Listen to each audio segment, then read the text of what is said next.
Hi friends, मैं श्यामलाल आपका अपने यूट्यूब चैनल एसएल एजुकेशन पर आपका बहुत बहुत स्वागत है।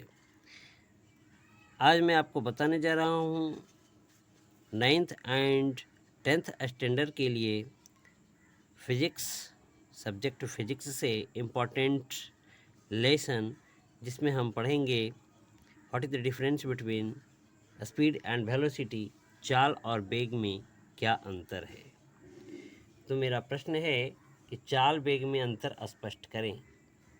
तो इसका आंसर होगा, इकाई समय में तय की गई दूरी को चाल कहते हैं। चाल एक अदिश राशि है, इसका एसआई मात्रक मीटर प्रति सेकेंड होता है, जबकि इकाई समय में निश्चित दिशा में तय की गई दूरी को वेग कहते हैं। वेग एक सदिश राशि है, इसका एसआई मात्रक मीटर प्रति सेकेंड स्क्वायर है। दूसरा प्रश्न है, सदिश और अदिश राशि में अंतर बताएं। उत्तर है, वैसी भौतिक राशि जिनमें परिणाम के साथ दिशा भी रहती है उन्हें सदिश राशि कहते हैं, जबकि वैसी भौतिक राशि जिनमें केवल परिणाम होता है, दिशा नहीं, उसे अदिश राशि कहते हैं। तीसरा प्रश्न है,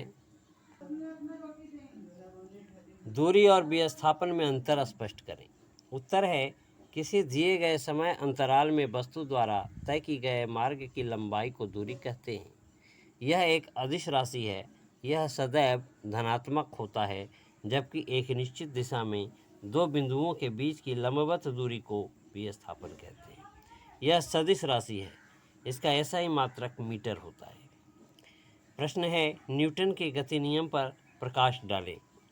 उत्तर होगा, भौतिकी के पिता न्यूटन ने सन 1687 में सर्वप्रथम अपनी पुस्तक प्रिंसिपिया में गति के नियम को प्रतिपादित किया था।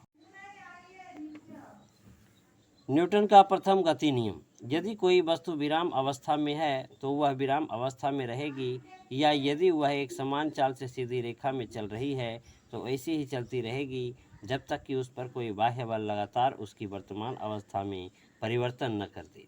प्रथम नियम को जड़त्व का नियम भी कहते हैं। नंबर दूसरा है, न्यूटन की द्वितीय गति नियम। किसी वस्तु में संवेग में परिवर्तन की दर उस वस्तु पर आरोपित बल के समानुपाती होता है तथा संवेग परिवर्तन बल की दिशा में होता है। अब यदि आरोपित बल F बल की दिशा में उत्पन्न त्वरण A एवं वस्तु का द्रव्यमान m हो तो न्यूटन की गति के दूसरे नियम से F बराबर ma होगा। न्यूटन के तीसरे गति नियम, प्रत्येक क्रिया के बराबर एवं विपरीत प्रतिक्रिया होती है। कार्य की माप लगाए गए बल तथा बल की दिशा में वस्तु के विस्थापन के गुणनफल के बराबर होता है। कार्य एक अदिश राशि है, इसका एसआई मात्रक जूल है। ऊर्जा, कार्य करने की क्षमता को ऊर्जा कहते हैं। ऊर्जा अदिश राशि है, इसका एसआई मात्रक जूल है। शक्ति, कार्य करने की दर को शक्ति कहते हैं, इसका एसआई मात्रक वाट है। बल वह भौतिक कारण है जो किसी वस्तु की अवस्था में परिवर्तन ला देता है या लाने की चेष्टा करता है। बल एक सदिश राशि है, इसका मात्रक न्यूटन है। ऊष्मा, यह वह ऊर्जा है जो एक वस्तु से दूसरी वस्तु में केवल तापांतर के कारण स्थानांतरित होती है। किसी वस्तु में निहित ऊष्मा उस वस्तु के द्रव्यमान पर निर्भर करती है, इसका एसआई मात्रक जूल है। चौथा है ताप वह भौतिक कारण है जो एक वस्तु से दूसरी वस्तु में ऊष्मीय ऊर्जा के प्रवाह की दिशा निश्चित करती है, अर्थात जिस कारण से ऊर्जा स्थानांतरण होता है उसे ताप कहते हैं। आज साइंस में फिजिक्स के लिए इतना ही। मिलते हैं अगले वीडियो में अगले चैप्टर के साथ।